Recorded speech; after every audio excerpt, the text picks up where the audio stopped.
ભાવનગરમાં 3 પત્તીનો જુગાર રમતા 3 ઈસમોને નિલંબાગ પોલીસે ઝડપી લીધા।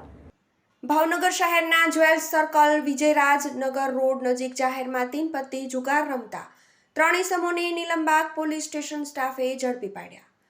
પોલીસે રેડ દરમિયાન જુગારમાંથી રોકડ રૂપિયા 6,660 રોકડ સહિતનો મુદ્દામાલ કબજે કર્યો છે। પોલીસે હુસૈન જમાલભાઈ ભાવનકા, બાબુભાઈ માધાભાઈ શિયાળ, ફૈઝલ રુસ્તમભાઈ બલોચને ઝડપી લઈ તેમની સામે જુગાર અધિનિયમ હેઠળ ગુનો નોંધી જરૂરી કાર્યવાહી હાથ ધરી છે।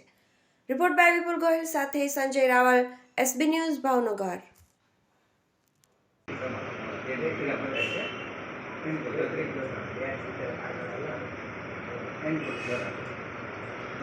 ઉપર